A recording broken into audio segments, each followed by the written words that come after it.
Nous avons le plaisir d'accueillir Didier Réau, adjoint au maire de Marseille, délégué à la mer, au littoral, au nautisme et aux plages, donc pour nous délivrer un message de la ville haute de Marseille, suivi un petit message de votre collègue je crois que c'était Monique Cordier. Bon, juste après peut-être le vôtre. Parfait. Bonjour à tous, ravi d'être parmi vous ce matin pour évidemment représenter la ville de Marseille, mais pas seulement, représenter, les forces vives de la région et les forces institutionnelles, puisqu'on est tous mobilisés pour accueillir ce congrès mondial de la nature de l'UICN à Marseille en 2020. On a déjà travaillé, Marc Strauss l'a expliqué tout à l'heure, avec d'ailleurs plusieurs d'entre vous, avec la délégation internationale de l'UICN, et lors aussi de la visite de Nicolas Hulot récemment le 18 mai à Marseille, pour annoncer sa stratégie pour la biodiversité. Alors, c'est une reconnaissance pour nous, pour le territoire, métropolitain marseillais. On ne sait plus vraiment comment dire, parce qu'on est dans une logique de modification territoriale importante dans ce pays, et nous ne sommes pas épargnés, et sans doute nous serons un des premiers territoires à expérimenter une fusion métropole-département, département-métropole. Et donc nous sommes dans cette logique déjà de travailler ensemble sur des solutions qui sont à la dimension finalement d'un département métropole, c'est-à-dire à l'échelle des Bouches-du-Rhône. C'est important parce que cette reconnaissance que vous nous accordez en ayant choisi Marseille, que l'État accorde à Marseille pour accueillir le congrès de l'UICN, c'est important que l'UICN nous reconnaisse comme étant un territoire qui est engagé déjà sur des solutions nature et biodiversité. Alors elles sont parfois issues d'événements ou de décisions qui ne sont pas forcément coordonnées, mais qui, à un moment donné, ont permis de faire émerger de grands projets qui sont aujourd'hui structurants pour l'ensemble de notre territoire. Je veux bien entendu parler d'un grand projet qui me tient à cœur, puisque je suis le président du Parc national des Calanques. C'est l'établissement public national Parc national des Calanques qui a été créé en 2012, après 12 ans de concertation, dans une métropole d'1 500 000 habitants, ce qui n'est quand même pas rien et pas anodin, avec des pratiques qui sont diverses et variées et qu'on a dû évidemment concilier pour créer ce parc national métropolitain et qui aujourd'hui a 6 ans d'existence et qui, je pense, a permis de justifier sa création, déjà ce qui n'était pas gagné auprès de la population, auprès d'un certain nombre de corporations, mais aussi auprès d'un certain nombre de responsables politiques qui m'ont confié, pour certains, avoir changé d'avis depuis et me dire qu'ils étaient profondément engagés pour les solutions nature et biodiversité, c'est déjà une victoire. La deuxième victoire, c'est qu'on est en train de changer le mode de comportement des collectivités, et notamment de celle qui a la compétence, de l'aménagement du territoire assez fortement sur ces sites. C'est évidemment la métropole qui, en termes d'accessibilité, en termes de transport, en termes d'urbanisme, modifie largement son comportement et sa volonté d'aménager le territoire. Ça, c'est en partie dû au Parc national des Calanques. Alors, évidemment, je ne vais pas vous faire l'historique du parc. Vous le connaissez pour certains beaucoup mieux que moi, même de façon beaucoup plus experte. Mais en tout cas, c'est une grande victoire et nous travaillons dur pour que ce parc national influe encore plus sur ce territoire, qu'il soit terrestre ou marin. Un des éléments qui a été créé ensuite par le parc national, par la création du parc national des Calanques, c'est la réunion de 39 communes qui se sont engagées sur un contrat de baie, donc sur la gestion durable des eaux pluviales et de ruissellement, qui impactait la qualité des eaux en mer sur l'ensemble de la façade métropolitaine.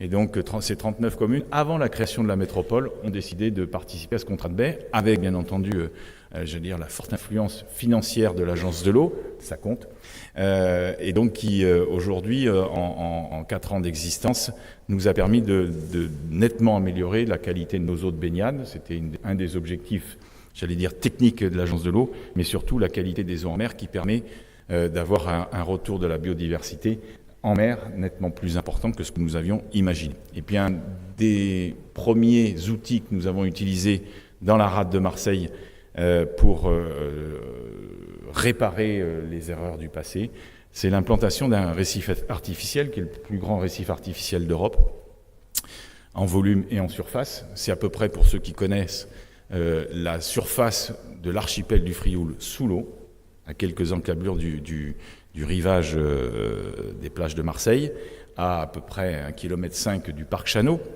Donc peut-être qu'on pourra organiser d'ailleurs des plongées spécifiques pour un certain nombre de congressistes qui voudraient découvrir ces récifs artificiels. Nous allons sans doute le faire dès cette année sur réservation, pour que chacun puisse découvrir que cet élément manquait dans les corridors que nous avions imaginés entre les Calanques, le Frioul et la Côte Bleue.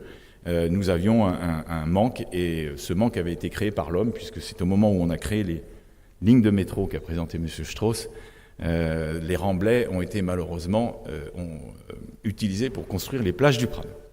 Bon, c'était en 1976, donc les décisions étaient prises, et donc nous avions artificialisé complètement les fonds, sédimenté complètement les fonds, et là nous avons créé ce récif qui aujourd'hui atteint ses 10 ans et atteint sa vitesse de croisière en matière de repeuplement. Donc je voulais vous citer ces 3 exemples parce que je pense qu'ils doivent correspondre, d'après ce que j'ai lu dans votre brochure, à des solutions fondées sur la nature.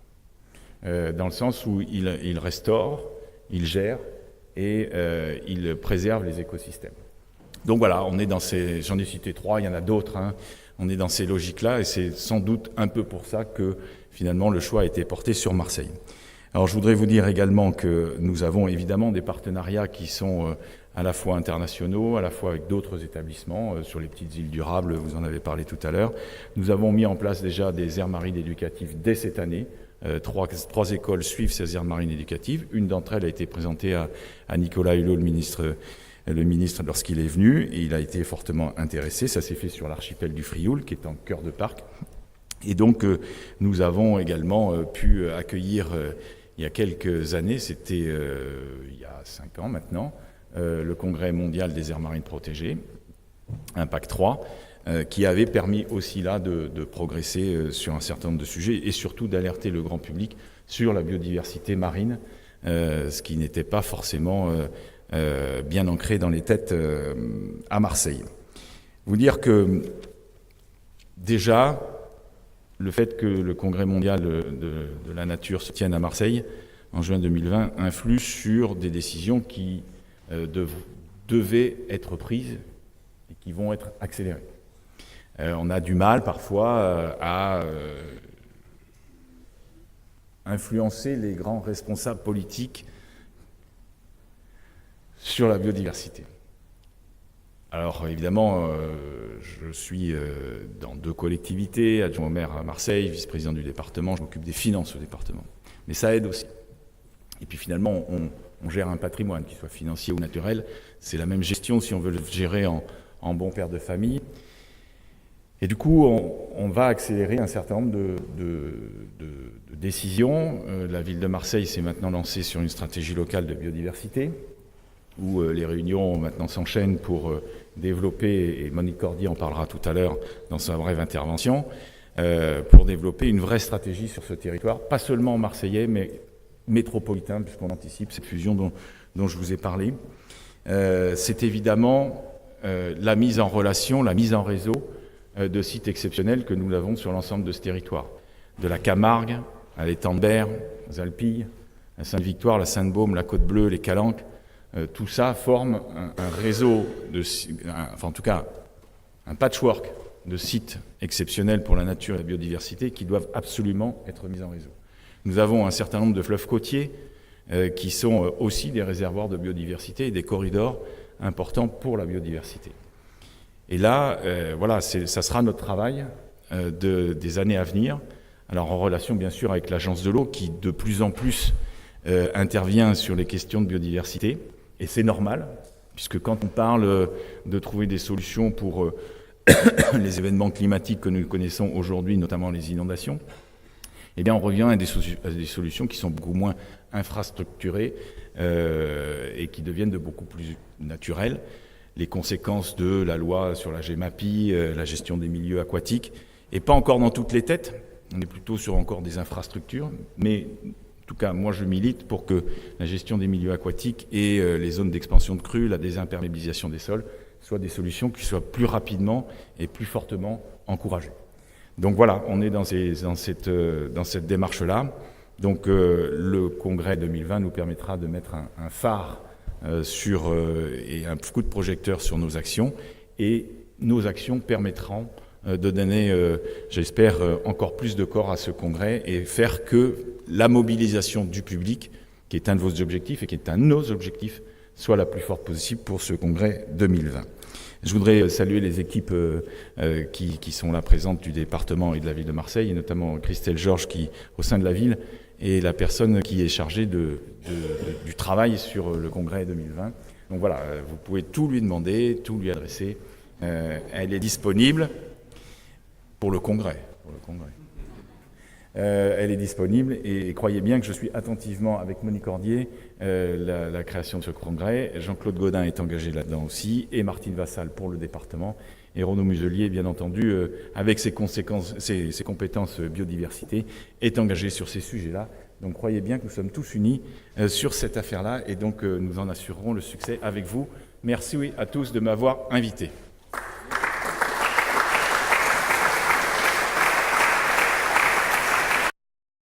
Bonjour à tous, je suis heureuse et fière que la ville de Marseille ait été choisie comme ville hôte du Congrès mondial de l'UICN.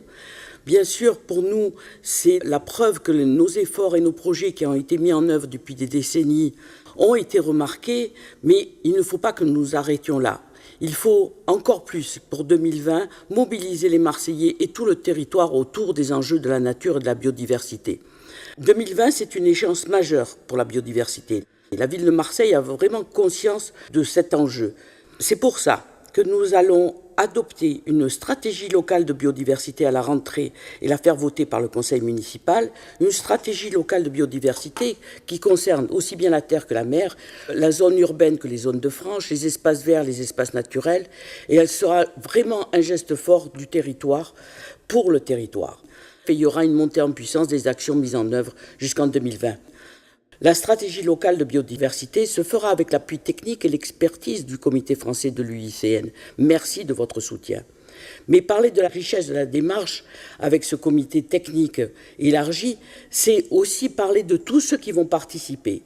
Et pour nous, ce qui est important, c'est que leurs origines sont variées. Bon, bien sûr, naturellement, il y aura les services de la ville, ceux du conseil départemental, de la métropole, mais aussi des associations, le privé et les universitaires. Cette démarche de gouvernance sur le territoire autour de la nature sera déployée pour 2020 et au-delà par l'ensemble des acteurs. Comme exemple, nous ferons une cession de terrain propriété de la ville au Conservatoire du Littoral pour préserver la nature et les paysages de notre territoire. Soyez assurés de l'engagement total de tous les acteurs locaux pour que les enjeux de la biodiversité soient notre priorité aujourd'hui et au-delà de 2020.